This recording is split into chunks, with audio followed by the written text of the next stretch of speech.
Nanakaw po kasi ang relo ko at sabi po ng company ay bawal daw pong gamitin ang CCTV to review and file a case dahil data privacy daw po.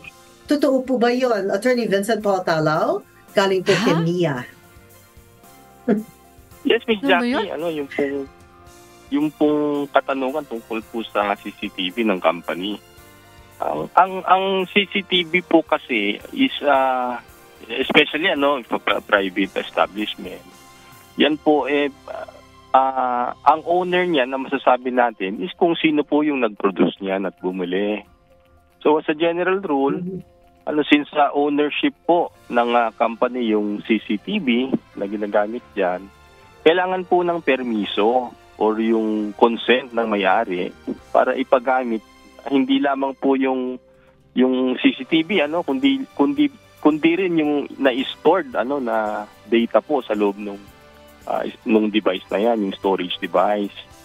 So, kung tatanggi po yung company na i-produce yan dahil allegedly meron pong nangyaring theft or pagnanakaw, hindi po natin pwedeng ipagkait dun sa owner yung karapatan niya na tumangging bigyan po ng kopya yung nagre-request. Kasi nga siya yung may-ari Pero meron pong paraan dyan, Miss Jackie, para mapilit po yung may-ari na i-produce yan, especially since meron pong crime na nangyari.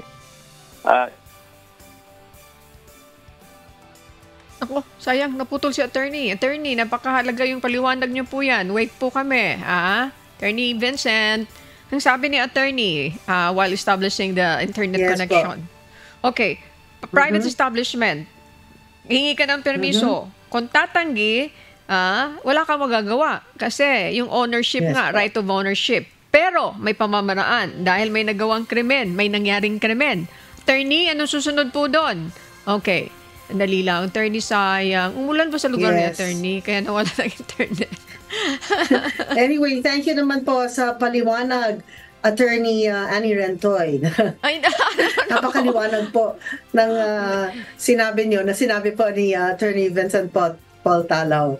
Diba? Alam mo, Miss Jackie. Very good memory. Yes, ayan, po. Tinatandaan ko ito kasi there are times also na nasasalunga. Tama ba yung Tagalog ko? Dito sa Serbisyong Bayanihan, yung mga humihingi ng tulong, Miss Jackie, maliban dun sa medical, madami din tayo ng iba't ibang mga problema. Minsan yung ganito, hindi po namin mapilit, pero may pamamaraan.